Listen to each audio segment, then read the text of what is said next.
Here's my goal, to offer you a quick and concrete explanation as to how you can add more descriptive language to your writing. Now, you've heard this phrase before, show, don't tell, but it can be very abstract. I want to break it down into concrete terms so that you know what that means. Here's an example of writing that does a lot of telling. It's not very exciting. Surfing is fun and exciting. I like it a lot. It is such a unique experience. I read descriptive writing like this and I'm not very happy because there isn't much description. There's too much telling or literal language stating exactly what the writer means. There's no imagery attached. In other words, where's the picture?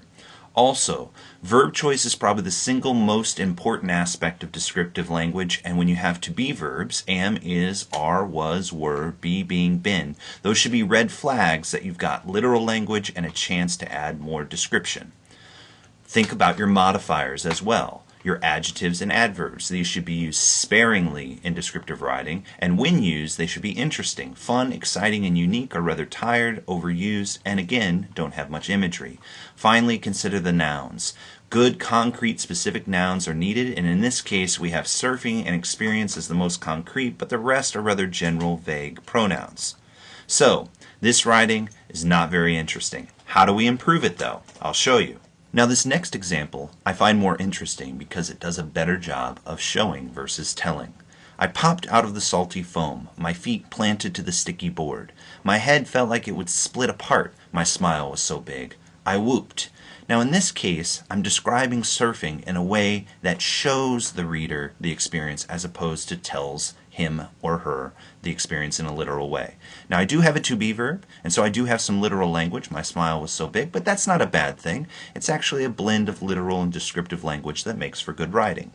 Now, remember the verb choice is the most important. Consider these: popped, planted, split, and whooped. All of these are juicy, vivid verbs because they have imagery attached. There's sight imagery, sound imagery, and even touch that are associated with those verbs, and that carries the notion of description. Also, when I use modifiers, adjectives, and adverbs, I'm going to do that sparingly, but I want them to have impact. Salty and sticky are much more unexpected and therefore more effective. Finally, considering my nouns.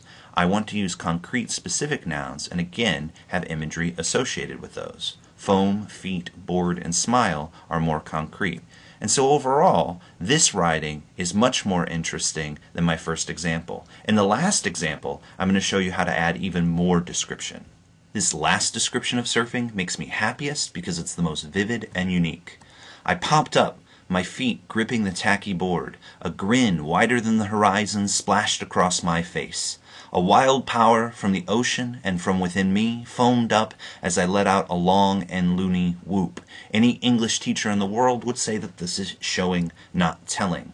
But again, why is that? It has to do with my verb choice. Popped, gripping, splashed, and foamed all have imagery attached, and a variety of imagery at that. Also, the grin is splashing across my face like water, and the sense of enjoyment is foaming up from within me as a wave rises from the ocean. I'm purposefully trying to add my own figurative language through my verb choice. Again, I'm looking at modifiers. Tacky, wild, long, and loony are unexpected and have a variety of imagery attached, not just sight images, but sound and touch as well. My nouns are concrete and specific and plentiful. Feet, board, grin, horizon, power, ocean, whoop. And I'm adding even more figurative language. The grin, I want to show how big that is. I compare it to the horizon. And my sense of enjoyment, that wild power, is rising from within me as the waves rise from the ocean. All of these come together then to take something that's very telling and literal and boring and making it much more interesting for the reader. If you focus on your verbs, consider your adjectives and adverbs. Think about the nouns that you choose and try to add some of your own figurative language.